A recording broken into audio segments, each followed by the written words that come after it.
நண்பர்களுக்கு இனிய வணக்கம். கொஞ்சம் காமெடி, கொஞ்சம் கருத்து கலந்த கதையை கேட்கலாமா? திரும்ப திரும்ப பிக் பாட்டு அடிச்சிட்டு ஜெயிலுக்கு வரிய, நீ திருந்தவே மாட்டியா என்றார் ஜட்ஜ். எவ்வளவு தரம் பிக் பாக்கெட் அடிச்சாலும் அதே தண்டனை தரீங்களே, நீங்க சட்டத்தை திருத்த மாட்டீங்களா என்றான் பிக் பாக்கெட் பக்கிரி. ஜட்ஜுக்கு சுருக்கென்றது. பக்கிரியை ஜெயிலுக்கு அழைத்து போக சொல்லிவிட்டு ஜெயிலரை தனியாக அழைத்து ஏதோ பேசினார் ஜட்ஜ். ஜெயிலர் பிக் பாக்கெட் அடித்து 10 பேரை ஒரு பிளாக்கில் தங்க வைத்தார். பக்கிரியை தனியாக அழைத்து சொன்னார், இந்த பிளாக்கில் உனக்கு நேரப்படி சோறு கிடையாது. இந்த பிளாக்குக்கு ஒரு கேண்டீன் இருக்கிறது. செய்யற வேலைக்கு தினமும் 200 ரூபாய் கூலி. அதை கொண்டு போய் காசு கொடுத்து சாப்பிட வேண்டும். ஒரு டிஃபன் 50 ரூபாய், ஒரு சாப்பாடு 100 ரூபாய். மிச்சம் பிடிக்கிற காசு உனக்கு. பக்கிரி சந்தோஷமாக ஒப்புக்கொண்டான். ஜெயிலர் மற்ற 9 பேரை தனியாக அழைத்தார். பக்கிரி கூலியை வாங்கிவிட்டு செல்லுகிற நேரம் போகிற வழியில் அவனை பிக் பாக்கெட் அடிக்கிறது உங்க வேலை. அவனுக்கு தெரியவே கூடாது. தினம் ஒருத்தரா இந்த வேலையை செய்யணும். யார் எப்ப பண்றீங்கன்னு தெரியக்கூடாது. தெரிஞ்சா உங்க யாருக்கும் சோறு கிடையாது என்றார். அவர்கள் இந்த தொழிலை சவாலாக ஏற்றார்கள். முதல் நாளே பக்கிரி பிக் பாக்கெட்டில் காசை விட்டான். எவ்வளவு கெஞ்சும் அவனுக்கு இலவசமாய் டிஃபன் தரவில்லை. பசியில் அவனை துடிக்க விட்டு கெஞ்சென்று கெஞ்ச விட்டு அப்புறம் துளியுண்டு சாப்பிட தந்தார்கள். அவன் சாப்பாடு கிடைக்காமல் தவிப்பதை மற்ற 9 பேரும் பார்த்து கொண்டிருந்தாலும் வேறு வழி இல்லை. ஆட்டத்துக்கு ஒப்புக்கொள்ளாவிட்டால் 9 பேர் பட்டினி. அதை விட ஒருத்தன் பட்டினி பரவாயில்லையே. எல்லோரும் விடுதலையாகும் என்று ஜட்ஜ் வந்தார். சட்டத்தையோ தண்டனையோ கடுமையாக மாற்றுகிற அதிகாரம் எனக்கில்லை. ஆனால் ஜெயில் வழக்கங்களை முன் அனுமதியோடு பரீட்சார்த்தமாக மாற்றும் அதிகாரம் ஜெயிலருக்கு உண்டு. உங்கள் மனப்பாங்கு இப்போது எப்படி இருக்கிறது என்றார். ஒரு நாள் முழுக்க கஷ்டப்பட்டு சம்பாதிச்சத ஒரே செகண்ட்ல தட்டிட்டு போறது எவ்வளவு அக்கறம்னு இப்போ புரியுது. இனி பிக் பாக்கெட் அடிக்க எனக்கு மனசு வராது என்றான் பக்கிரி. பிக் பாக்கெட் கொடுத்தவன் பசியில துடிக்கிறத பார்க்க சகிக்கல. செத்தாலும் இனிமே பிக் பாக்கெட் அடிக்க மாட்டோம் என்றார்கள் மற்ற 9 பேரும். ஜட்ஜ் ஒரு திருக்குறள் அபிமானி. வள்ளுவர் சொன்னதைத்தான் அவர் செய்தார். தக்காங்கு நாடி தலை செல்லா வண்ணத்தால் ஒத்தாங்கு ஒரு பொது வேந்து. குற்றம் செய்யப்பட்ட சூழ்நிலையை ஆராய்ந்து குற்றவாளி மீண்டும் அத்தகைய குற்றத்தை செய்யாத வண்ணம் தண்டனை வழங்குகிறவன் தான் சிறந்த அரசன் ஆவான். சங்கடமான சூழ்நிலையில கிடைக்கிற ஐடியா சரியான முறையில பயன்படுத்தினா எதையும் சாதிக்கலாம். அதுக்கு இந்த கதை ஒரு எடுத்துக்காட்டு. ஒரு மாணவன் முழு ஆண்டு தேர்வுல அனைத்து பாடங்களிலும் ஃபெயில். தலைமை ஆசிரியருக்கு கோபம் வந்து விட்டது. இந்த பள்ளியில 10 வருஷமா படிச்சிருக்க, ஒரு பாடத்துல கூட பாஸ் ஆகல. வகுப்புல பாடம் நடத்தும் போது நீ என்ன காதுல பஞ்சை அடிச்சுட்டு இருந்தியான்னு கோபமா திட்டினாரு.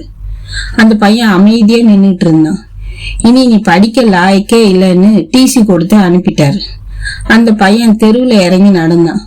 உன் காதுல என்ன பஞ்சா அடைச்சு வச்சிருக்க என்ற அந்த வார்த்தை காதுல ஒலிச்சுக்கிட்டே இருந்துச்சு.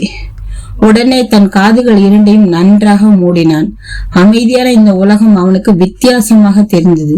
ஒரு புதிய சிந்தனை உருவானது. தலைமை ஆசிரியர் சொன்னது போல் பஞ்சு வைத்து காதை அடைத்து பார்த்தான். ஒரு புது சாதனத்தை வடிவமைத்தான். அதன் பெயர் இயர் மஃப். பரீட்சைக்கு படிக்கிறவர்கள் தொந்தரவின்றி படிக்க வாங்கினார்கள். இறைச்சலான இடங்களில் வேலை செய்பவர்கள் வாங்கினார்கள். ஓரளவுக்கு வியாபாரம் நடந்தது. அந்த சமயம் 1ஆம் உலக போர் ஆரம்பமானது.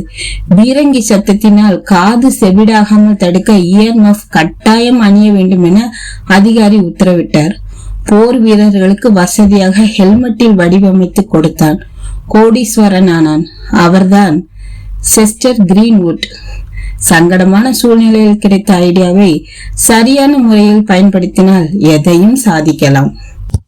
ஒருவர் ஆப்பிரிக்க பழங்குடியின சிறுவர்களுக்காக ஒரு போட்டி நடத்தினார். அவர் கூடை நிறைய பழங்களை நிரப்பி ஒரு மரத்தின் கீழ் வைத்தார். அந்த சிறுவர்களை அந்த மரத்திலிருந்து 100 மீட்டர் தள்ளி வரிசையாக நிற்க வைத்தார். யார் முதலில் அந்த மரத்தை தொடுகிறாரோ அவர்களுக்கு அந்த கூடை பழம் முழுவதும் பரிசாக தரப்படும் என்று அறிவித்தார். அவர்கள் அந்த சிறுவர்களை தயார் நிலையில் வைத்து விசில் ஊதினர். அப்பொழுது அந்த சிறுவர்கள் என்ன செய்தனர் தெரியுமா? அவர்கள் அனைவரும் ஒருவர் கையை ஒருவர் பிடித்து கொண்டு ஒன்றாக ஓடி மரத்தை அடைந்து அந்த பழங்களை பகிர்ந்து கொண்டு சாப்பிடத் தொடங்கினர். அவர் ஆச்சரியத்துடன் அவர்களை பார்த்து ஏன் அவ்வாறு செய்தீர்கள் என வினவினார். அவர்கள் எல்லோரும் ஒரே குரலில் உபுண்டு என்று குரல் எழுப்பினர். அதற்கு அர்த்தம், பிறர் சோகத்தோடு இருக்கும் போது எப்படி ஒருவர் மட்டும் சந்தோஷமாக இருக்க முடியும்? உபுண்டு என்பதன் பொருள் நான் என்றால் அது நான் அல்ல, நாங்கள். I am because we are. நாமும் அந்த ஆப்பிரிக்க சிறுவர்களிடம் இருந்து பாடம் கற்றுக்கொள்ள இடம் இருக்கிறது. ஒரு காட்டில் புலியை வேட்டையாட வேடன் ஒருவர் ஒரு கூண்டை வைத்து அதில் ஒரு ஆடு ஒன்றை கட்டி வைத்திருந்தான். புலி ஆட்டிறைச்சி மீது ஆசைப்பட்டு உள்ளே வந்ததும் கூண்டு மூடிக்கொள்ளும். அப்படியான கூண்டு அது. அதன்படி புலி ஒன்று ஆட்டிற்கு ஆசைப்பட்டு உள்ளே செல்ல கூண்டு மூடிக்கொண்டது. கூண்டிற்குள் மாட்டிக்கொண்ட புலி தப்பிக்க வழி தெரியாமல் விழித்த போது ஒரு மான் அந்த பக்கம் வந்தது. புலி மானிடம் தன்னை காப்பாற்றுமாறு கூறியது. அதற்கு அந்த மான், உன்னை நான் காப்பாற்றினால் வெளியே நீ வந்ததும் என்னை அடித்து கொன்று விடுவாயே என்றது. உடனே அந்த புலி, நான் அப்படி செய்ய மாட்டேன் என உறுதி கூற மான் கூண்டின் கதவை திறந்து விட்டது. கூண்டிற்குள் இருந்த ஆடு தப்பினால் போதும் என ஓடி ஒளிந்தது. வெளியே வந்த புலி ஆடும் ஓடிவிட்டது. எனக்கோ பசி, உன்னைத்தான் கொல்ல போகிறேன் என்றவாறு மானின் மீது பாய தயாராகியது. உடனே மான் புலியின் உறுதிமொழியை ஞாபகப்படுத்தியது. என் உயிரை காப்பாற்றிக் கொள்ள அளித்த உறுதி அது என்றது புலி. அந்நேரம் ஒரு நரி அங்கு வந்தது. நடந்த விஷயங்களை கேட்டு அறிந்தது. மானை காப்பாற்ற விரும்பிய நரி புலியை பார்த்து, நான் நீதி வழங்குகிறேன், நடந்தவற்றை அப்படியே இருவரும் செய்து காட்டுங்கள் என்றது. பின் புலியை பார்த்து, நீங்கள் கூண்டிற்குள் எங்கு இருந்தீர்கள் என்றது. புலியும் கூண்டினுள் சென்று இங்குதான் என்று சொல்லும் போதே நரி மீண்டும் கூண்டை மூடியது. புலி இப்போது மீண்டும் கூண்டுக்குள். நரி புலியை பார்த்து சொல்லிற்று, உங்களை காப்பாற்றிய மானையே கொல்ல துணிந்ததற்கு இதுதான் தண்டனை. பின் மானிடம் ஒருவரை காப்பாற்றும் முன் அவரின் தராதரத்தை அறிந்து கொள்ள வேண்டும். தகுதி இல்லாதவர்களுக்கு உதவக்கூடாது என அறிவுரை சொல்லிவிட்டு சென்றது. நாமும் தகுதியற்றவர்களுக்கு உதவினால் துன்பத்தில் மாட்டிக்கொள்வோம். ஒருவரின் தரம் அறிந்து உதவ வேண்டும்.